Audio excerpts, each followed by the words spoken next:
My name is Raphael, and I'm from the Subcommittee on Fair Internships of the European Parliament Stagiaires Association, and we fight against unpaid and low-paid internships in all European institutions. And hi, my name is Terry. I'm one of the co-chairs of the Youth Intergroup. I'm a member of the European Parliament from Germany, and the rights and the needs of young people, especially interns, are very close to our commitment. So I'm really happy that we have an initiative that is actually fighting against unpaid internships. So today we have accepted that young people have to do 3, 4, sometimes even more internships in order to be able to enter the labor market. Our society has accepted this, but what we definitely cannot accept is that these internships are unpaid. Only those who have the money to work for free can afford to do unpaid internships, and this leads to social inequalities and perpetuates elites. As young Europeans, we believe in the equality of chances, and we cannot accept this. And we believe that especially the European Parliament, but actually all European institutions, should lead the way and be an example for fighting against unpaid internships. Because doing an internship is something that should create a learning experience for young people, but that at the same time should not make them starve.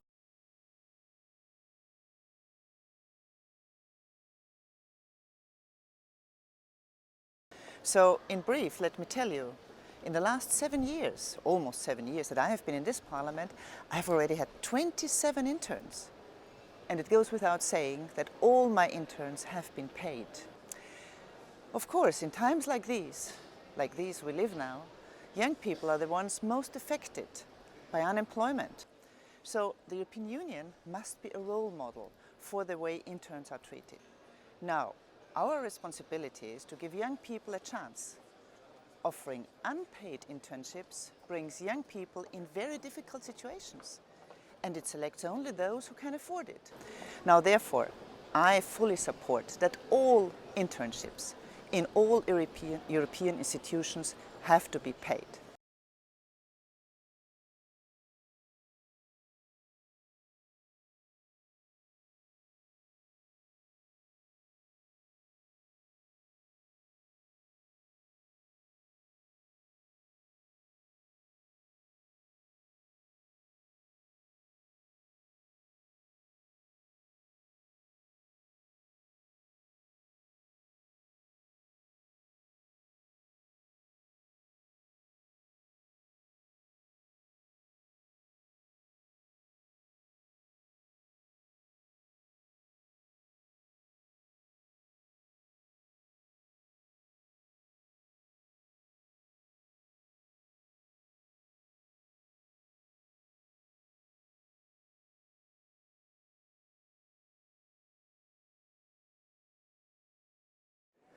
Internships are an important way to integrate young people in the job market, but they cannot be unpaid, they cannot be empty of any learning content. This is very important to be said and to be fought for in the institutions.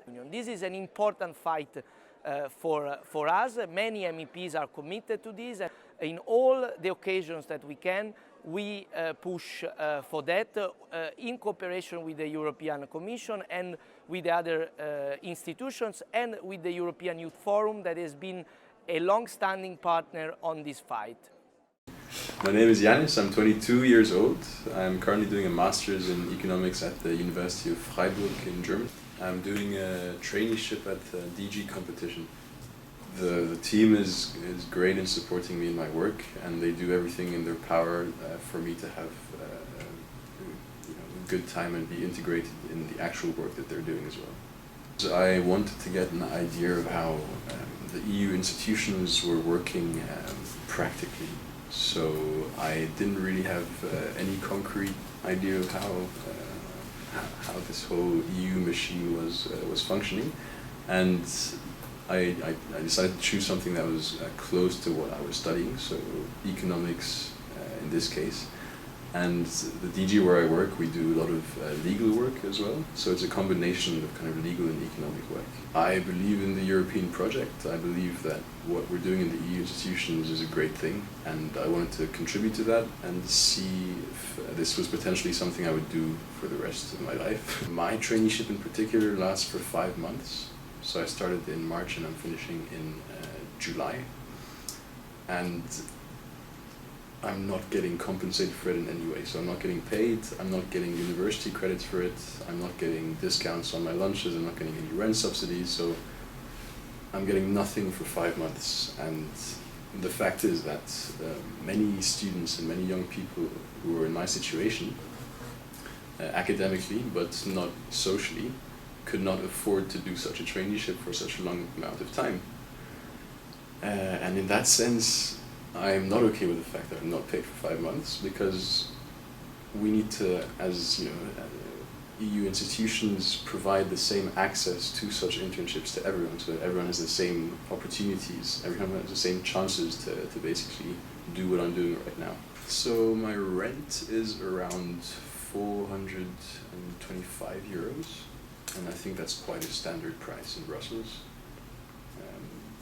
That's obviously quite expensive. I've add to that transport costs, add to that food and the necessary social obligations, and you can quickly arrive at 800, 900 euros a month, and that would be subsistence level. So I think 1,000 euros a month would be like a proper amount to get.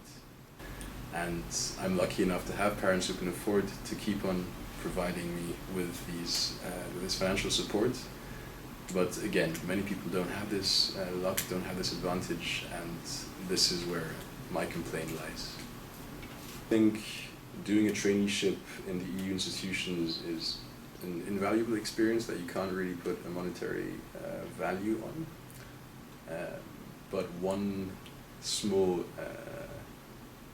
thing on this is that EPSO does not consider unpaid traineeships to be a valid work experience. And that, in my eyes, is absolutely ridiculous and needs to be changed as soon as possible.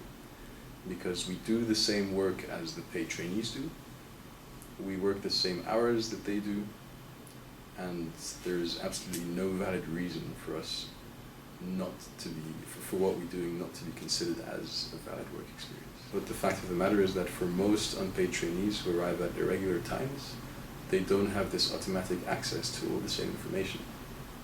And it's very easy for them to feel excluded and to effectively be excluded. And I'm talking about personal experience. I do feel strongly that such provisions in the contracts that exclude unpaid trainees from participating in activities with the trainees, those are also unfounded. So in that sense, yes, I do think they're unfair. And this doesn't come from the teams that us unpaid trainees work with. And that's a problem, because we don't really have anyone we can raise this issue to. And we need to basically identify those people who are responsible for these measures and these provisions, and we need to talk to them, and they're not easily accessible to us. And this is also why I'm very eager to participate in this project, because this is a great way of doing that. Difficult. I think it's a system that's now entrenched in how the Commission works, and I think it will be very difficult to make changes in the short term. Because this is now how all the DGs function. I don't know about the other DGs, but I know that DG Comp heavily relies on the works of its trainees. So there will be debates on different levels as to whether all trainees should be paid, how much they should be paid, if all trainees should be paid, how much would we have to reduce the number of trainees by. So these are all logistical and practical questions that need to be addressed in their own time. And I think that will take a few months, but maybe even years, who knows. I am covered by a health insurance and workplace accident insurance, but this I did privately before I came, so this is not covered at all by the contract or by the commission. Overall, I'm very satisfied with the content of the traineeship. I didn't really know what to expect before I came here. And in the end, it's a very intellectually challenging job that these people do at DG Competition. My name is Eke Fabriket. I am currently a Blue Book trainee in the European Commission. Today, I mean, when you work within the European institution, or in terms of when you work in national politics, there's no really set hours, I will say. So it can depend, you know, some days it's 8, some days it's 10. I mean, it really depends on the need and the work that is available. So yes, I was well treated. I think I still have good relationship with my previous employers, all of them, even those who never paid me. So I think it shows that beyond this situation, I took out something. I applied for the unpaid internship because I didn't have any more choices. There was no available jobs, and all the other internships were asking for outrageous requirements, you know, 2 years employment experience. So I didn't have a choice, and that was the only opportunity that was there. Rent was about $360 a month. To live and eating, let's say 200, plus the bus traveling costs, so that's 49 euros. And then, you know, going out, having a bit of drink, networking, because like to find another job you need to network. To network you need to go out. If you go out you need to spend money. So I would say on average about 800 euros a month. When I did my first unpaid traineeship in the UK Permanent Prestation, I was so happy. I felt like I was, oh my god, like I am one of the billion.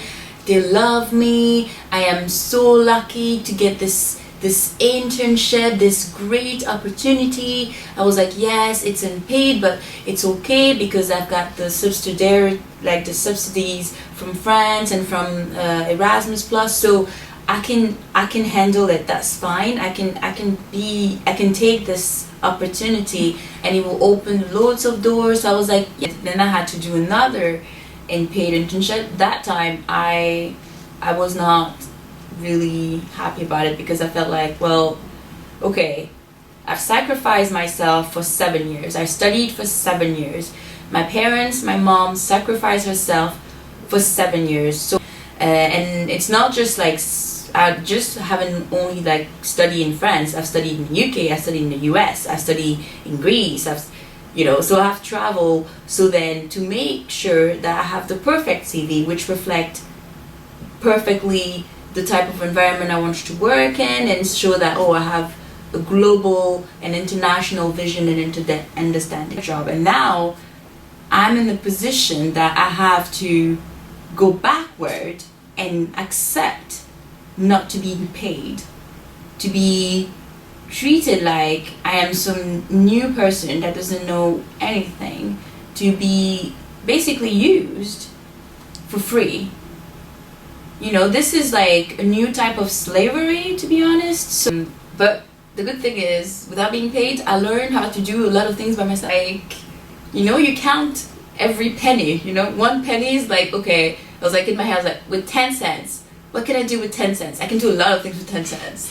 Like literally a lot of things. So, you know, and it's stressful. I think what was the worst part is stress. It's a lot of stress not to know, like, how I'm gonna pay my rent at the end of this month. What am I going to eat? Oh, okay, this year I can't go back home because to my family, which is like Belgium and France is not that far away, but I can't even afford to go back to my house because I'm not being paid and I need to save money. Maybe a month ago, we had an exchange with DG Employment, and I mean, the representative from DG Employment was a very nice woman, but she seems to be totally clueless of the fact that there is unpaid trainees within the commission. It's shameful. It's shameful for any institution, any international institution, including the UN. It is shameful for them to advocate for human rights all around the world, tell people and tell member states what to do and how to react, but they can't pay their own intern, they can't pay, and they make us being in the brink of poverty. Because when you're an intern, you're never really part of the team. You know, you're never really integrated in the team. You can't never have a real professional development. It's difficult because like every 6 months you have to change, you have to adapt. Yeah, it's good because like it shows like you can adapt to any situation, any environment and work with everybody. You know, but it is frustrating when at the end of your traineeship everybody tells you it was good, you're really good at, we really appreciate you, we really like what you did, but then, well, thank you very much, but that doesn't pay my bills, you know. I am giving myself 100% in my current job because this is what I like. I love what I'm doing, and every day is learning for me. So, however, I'm not delusional, so I need to be prepared, and I need to use as much as I get. I need to network. I need to. This is Brussels. This is for the toughest. If you're not tough, you can't be in this city. You know, you always have to remember, like, you came all the way here.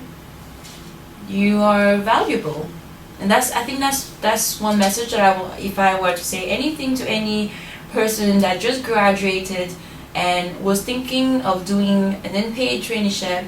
I know it's difficult to say no when you have no experience but you studied. The time you've spent studying, that's experience, that is knowledge, and knowledge is everything.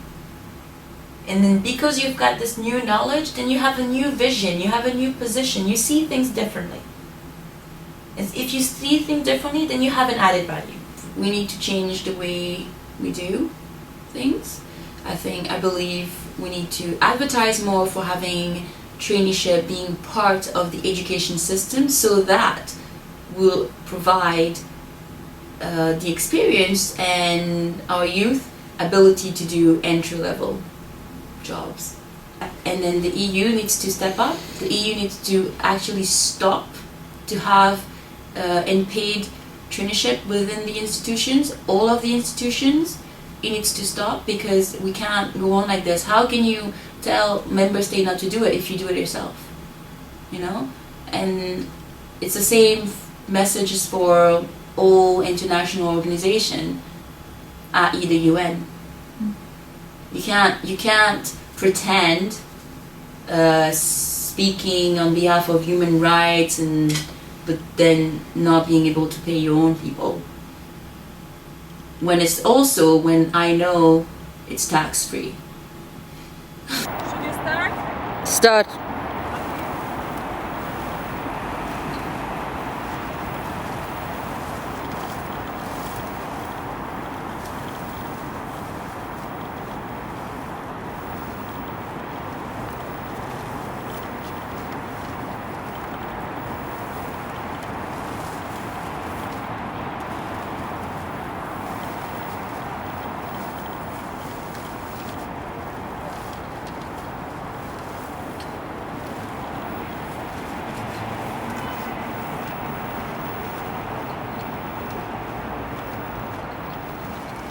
Okay, wait, Sabia. Start.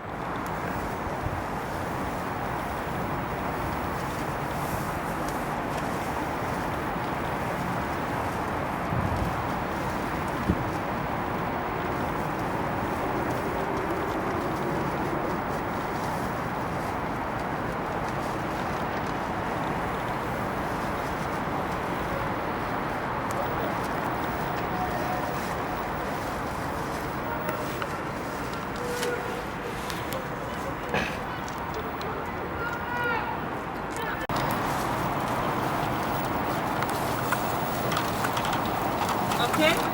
Yeah, wait. Yeah, okay. I go? Yeah, go.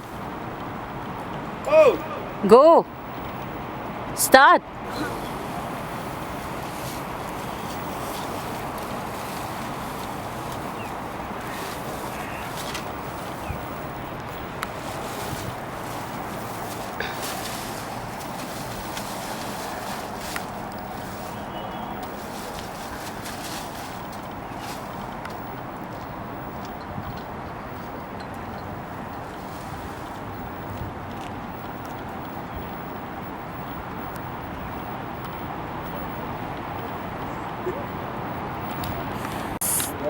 Start.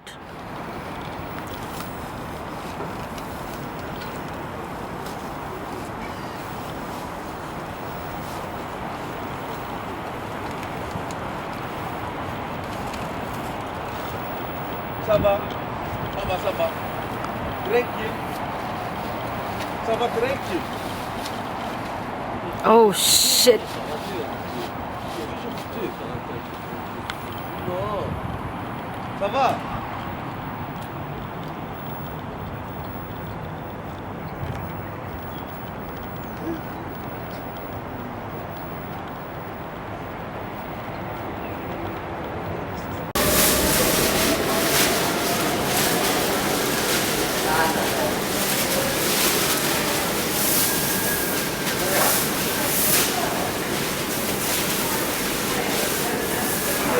It's fine now.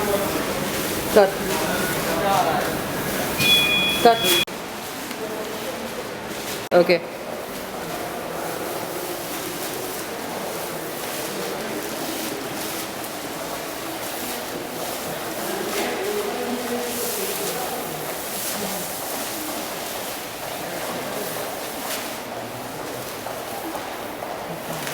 Okay, stop. Should I start? Yeah. Yeah.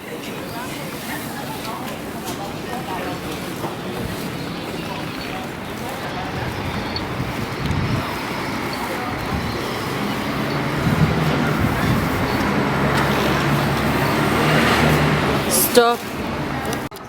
Start.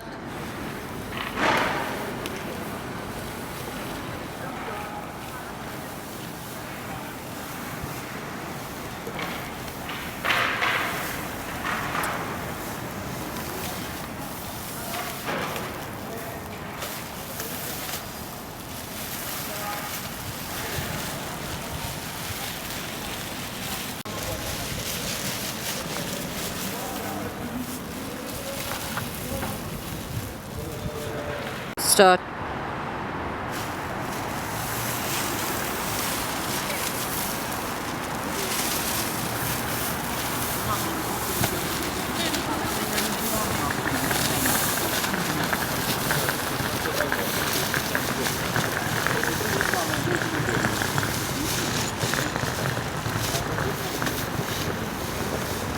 Álvaro, Spain, job seeker. Let's stop reinforcing economic inequalities.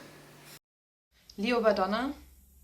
I'm working in the field of international development cooperation.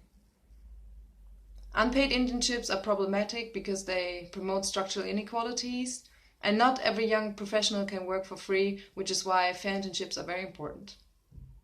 Okay, so basically already before I came to Brussels, I was already a bit what I would call politicized about the issue of unpaid internships. So I consider myself a person with a strong sense of social justice, and whenever I think that something is unfair or not just, then I really can indignate myself.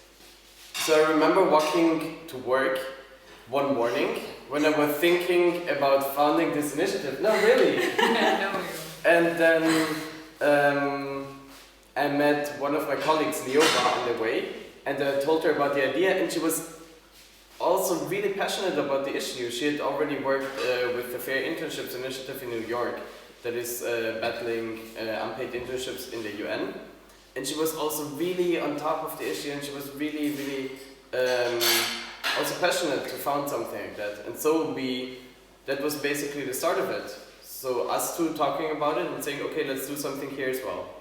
I basically joined the initiative when Rafa posted this sort of call for application. Where was it? On Facebook or in the Epstein state, whatever.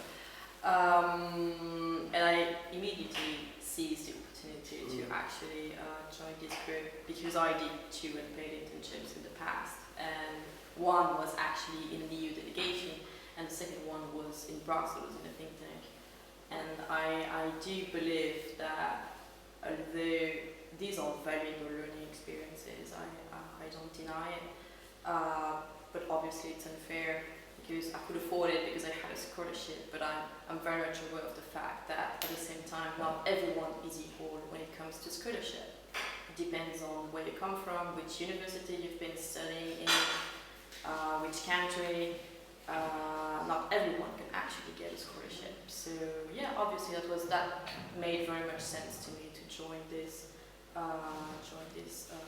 initiative. Yeah, no, I don't know. I thought that communication was actually, because I was in charge of communication to posting stuff on Facebook and so on, and I thought it would be a good idea at least to raise awareness and to get more people to join the initiative. So I think, yeah, that was my idea, but I don't have a lot of experience in terms of advocacy, so it was actually quite a good learning experience to me. As well, the fact that we actually drafted a letter, that we came up with a survey, with short movies, we drafted press releases and so on. It was actually a quite comprehensive advocacy. In my case, I joined when I saw the call, and I thought it was a very interesting initiative. I've been active in student movements since I was 16 years old, so like fighting mostly against inequality in education, and actually now in the EU but also in the world, traineeships, internships are a requirement, are a basic part of the training for any person to get access to the labor market, and also to have like we call like a minimum citizenship in the sense of having like a social development, personal development, and also inclusion in the labor market. So I thought it was a fight that was coherent to what I was doing before, and I thought it was really cool. I've been also like engaging and organizing this movement, so I think it was cool to like organize a movement especially within the EU institutions to try to change that, and also to turn that into like a motor to bring a bigger change in the whole in Europe, and maybe a debate to the world as well, to the global level as well. About it, and me too. And I got the duty to work on the video part, which I was very happy to do. And one of the main reasons was actually that also I'm coming from Western Balkans, which are countries that do belong to Europe, but don't belong to European Union, and that makes a big difference because we have a low standard life standard, we have low incomes, everything that can be low, it's low there. So if I wouldn't get like a Schumann Fellowship, there would be no possibility for me to come in Brussels and to join the European Parliament and to do this kind of traineeship, which was very valuable. So I'm immediately always thinking, okay, I was the lucky one, but there are so many people who have the same qualities or even better qualities than I do, and they don't have opportunity to come. Not because they are not smart enough or they can't do the job, just because they can't afford it. And that was the main point that made me to act. And then I met Shayoni, and I told her my story, and she was quite engaged also and happy to contribute. Definitely. Yeah, I mean that's how I got involved in this, because I'm not an intern at the European Parliament, but I am an unpaid intern at. I mean, there's one thing that the EU institutions in Brussels have unpaid interns, but Brussels is like a hotbed for every civil society organization, the biggest NGOs, the richest NGOs in the world, and all of them have unpaid interns like me. The only reason, like Sabia and you, I could afford this is because I had a scholarship and I was just pure lucky to get this scholarship.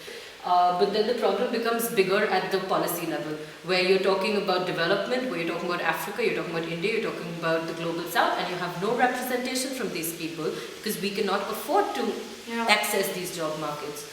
And then of course I work in communications and Sabia met me and I was like, yes, definitely, I would finally like to do something like this, yeah.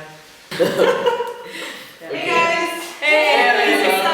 Hello, sorry I'm late, I was at work. You made it. No amazing. problem. It's okay, you didn't. Sorry. Yeah, it's fine. So we were telling our stories why we joined the subcommittee, and then you could also share with us what was your story. My story. Okay, spotlight's on me. So what happened? So I found out about this from the EPSA meeting on the subcommittees, and I heard there was one for unpaid internships or unfair internships. And I saw the list and there was like 2 people signed up, Raphael and Leopold. And I was like, oh, this is weird, there's only 2 people.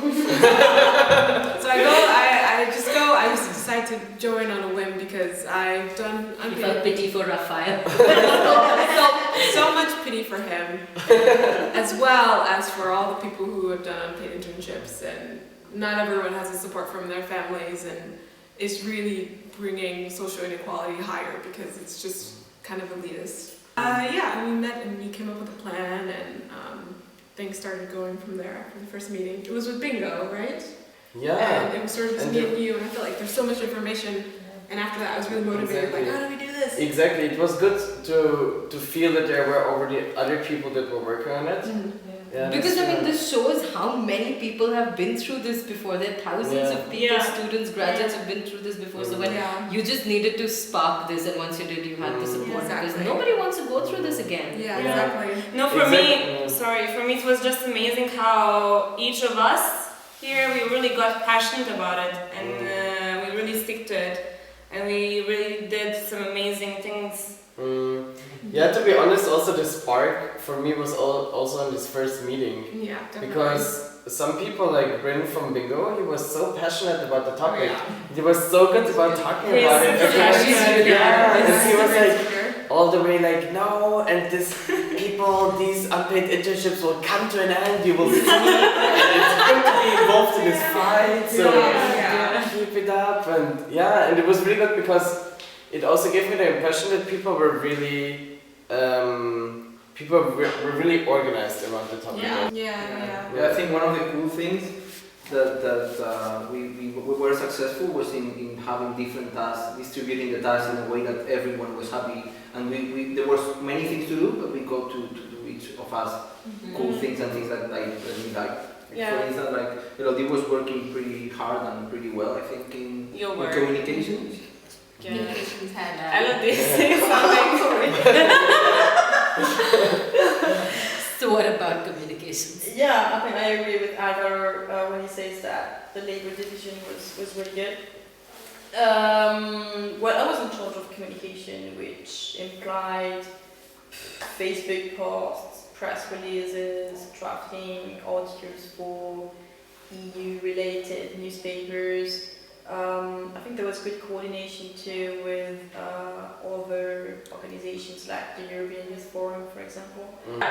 And you were actually published, right? Yeah, we managed to get some articles published in the EU Ops and Euractiv. Also the Guardian. And they were we were mentioned in the Guardian and we were mentioned Telegraph. Yeah, The conference. Yeah, the conference. The conference was probably one of the biggest events and the biggest success, I think, from the subcommittee. Like the point was opening a big debate or starting a big debate within the parliament and further within the EU institutions about the topic, because we realized that many MEPs, many civil servants working in the parliament don't know that there are unpaid interns working for the institutions. So the point was having a big conference where we could bring first our own experiences, also bring the experience of other NGOs that are working on the issue, but also bringing the EU institutions to the debate and challenging that with other people, with other data. And I think it was cool that we got the answer of different EU institutions, even institutions who have unpaid trainees, and they came to join the debate and to defend their position. It was the case of the EAS, which is one of the institutions with the biggest amount of unpaid. Discussion. Yeah, it was a discussion. There was a real discussion.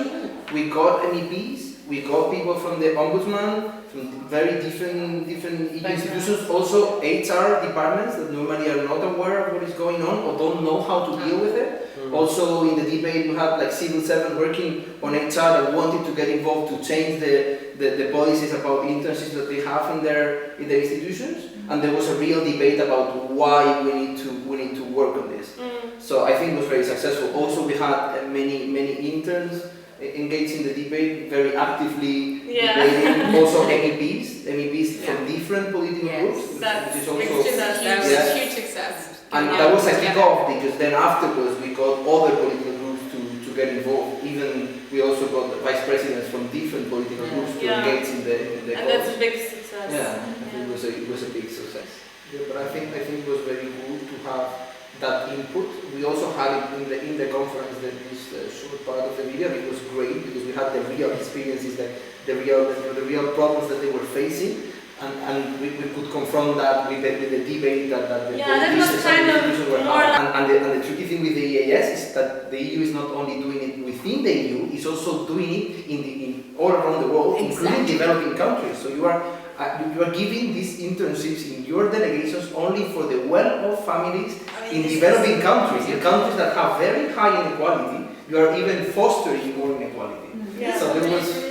This is completely at odds with the EU's development policy. And what does it say about the EU when you hire unpaid interns, like local interns from the local populations, to work for an EU delegation?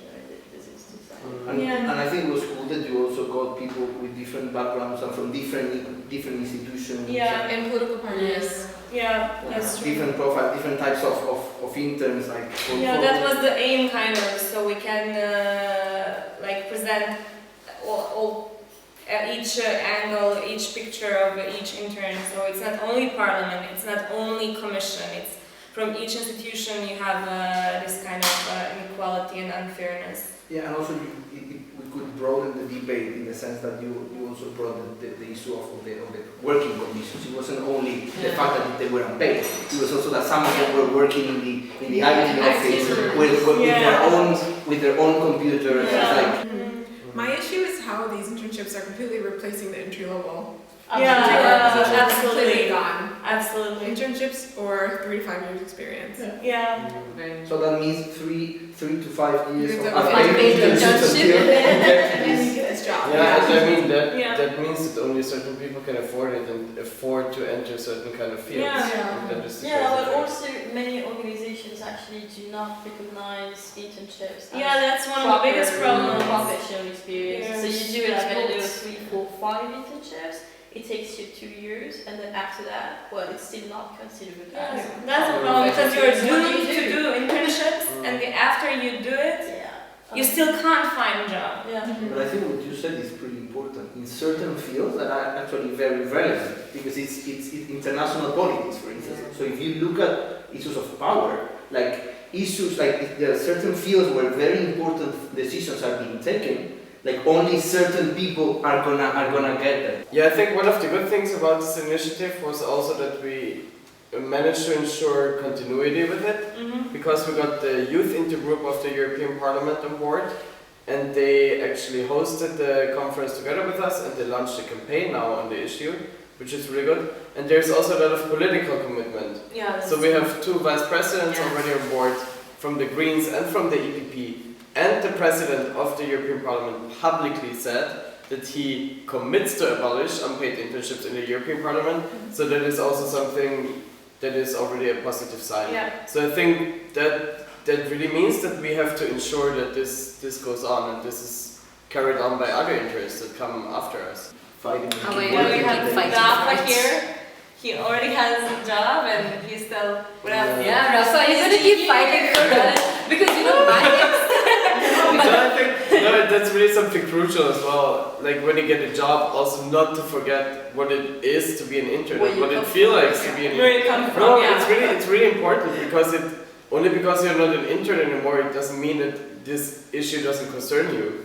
Yeah, it's a matter of values and it's a structural problem, not an individual problem. So we Yeah. cannot think Exactly, about it yeah. from our individual Yeah. perspective. We need to still think about the structural consequences Yeah. it is having on society. Yeah, well, that's the main problem, I think, not only about fair internships, but in general, where today we just think individually and we forgot that we are living, that we are part of a society, that we are part of the community. And if we want to succeed, if we want to progress, we don't only depend on ourselves, we depend on other people. And other people depend on us also, so we have to commit ourselves and work for it. And in this that case, also means that, I mean, we started a really, really good movement in the Euro bubble now. Yeah. But I think it is also part of our responsibility to carry it outside. Yes. So I think I can volunteer for this because the unpaid internship policy has this exclusionary immigrant policy inbuilt to it. So my next step is going to be going back to India because nobody will offer a legal work contract, though they're more than happy to give me letters which say, yeah, you can work as a volunteer, we love your work, and you can work as an unpaid intern. But when it comes to actually giving a legal work contract to non-EU people, nobody does this. So I'm more than happy to carry on your fight outside of the EU. I think that's one of the powerful things is that we've started like a group of paid interns started this. Yeah. And I think this is what actually gives like I think more yeah, power many to our people were initiative. very impressed that like they were like, oh, but you're unpaid? I was like, no, I'm paid. Compromise also, Yeah. because we are part of the EP, but we still criticize. Yeah, like we're all working within the institutions. This is important because when you're working outside the institutions, nobody takes you seriously, and we're like, yeah, we work with you, and you need to change. Yeah, and also that's the change of mindset we were talking about. Of course. We are giving an example that it's not about us. It's not our fight actually. We were benefiting from having like a good scholarship. It's about those who cannot afford. Yeah, to have and we actually could be part of it because we could be one of those who couldn't afford it. But we were just lucky. Absolutely. We all were just lucky that we got Well, I think scholarships or for that jobs. reason, I think the handover to the next generation of EPSA trainees will be very important. If they can just keep going with what we achieved. Yeah, and also get the politicians accountable. Yes. And if they committed to this fight, they have to stay there and keep fighting, keep working on the issue, even if there are other topics that they're worrying about. And I think that's important. That also that's very important that other NGOs, other organizations like Bingo and others keep also working on the issue. And it's also important that once it changes in the EU institutions, for example, it is also important that it changes first in this wider EU bubble, so in all the NGOs that also work in Brussels, Definitely. and then like all over Europe and all over the world, because it's not only a problem that concerns the EU For sure. institutions. But I think the EU has a lot of power to do that. On the Yeah. on the one hand, like the informal power of being an example, being a reference, but also the formal power that if you think about it, like most of the NGOs in Brussels are actually being funded by the EU. Yes, so the of EU course. wants to actually like put that as a requirement for them to get funded, that they could do it. So And because let's that- be honest, it's not like they don't have the funds. They don't need to ask the EU for more funds for unpaid intern. You have conferences with 2 kinds of sparkling and still water while talking about water development. If you could have 1 type of water, you could pay your intern. For sure.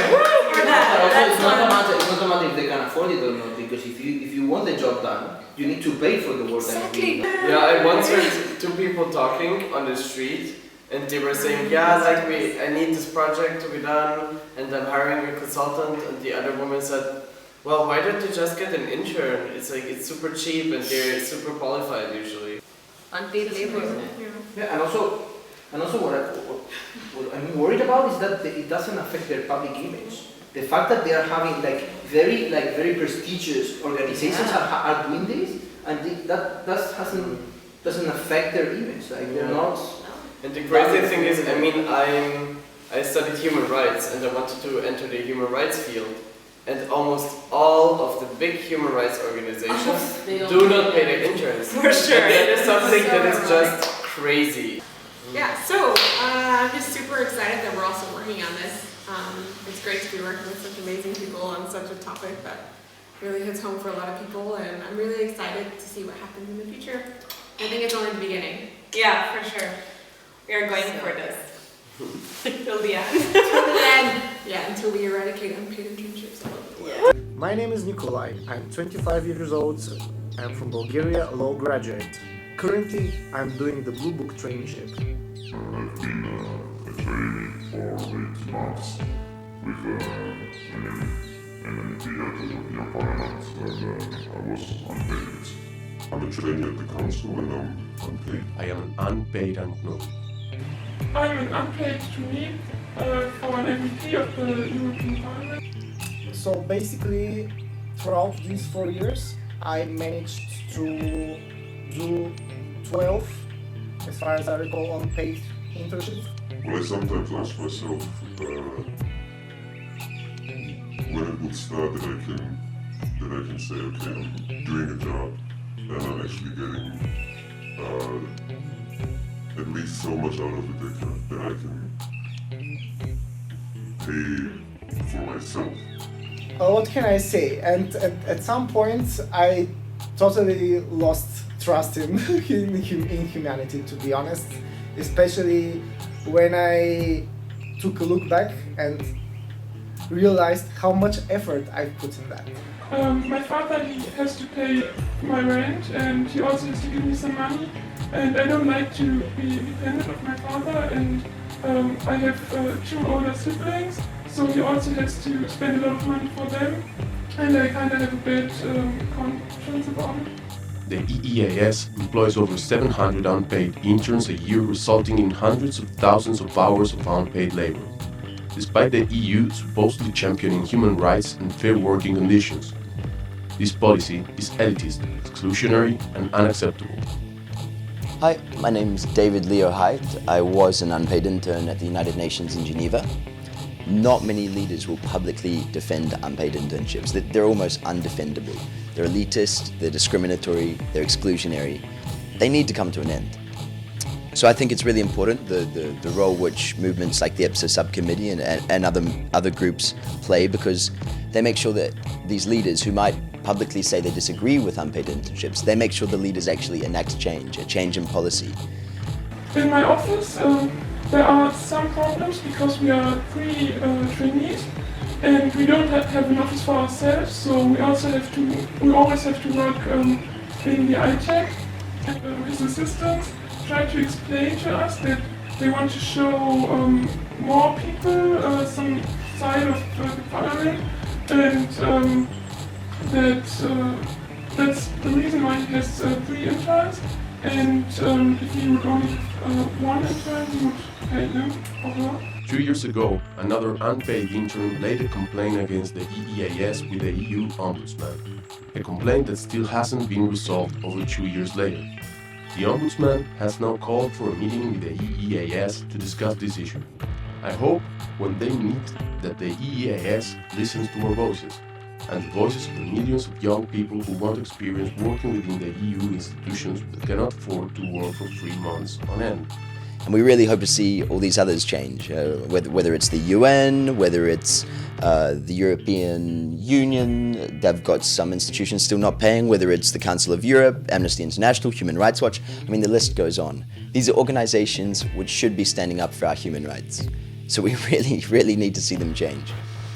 As a solution to this problem, I think that the terms should be given kind of minimum wage to cope with the high cost of living.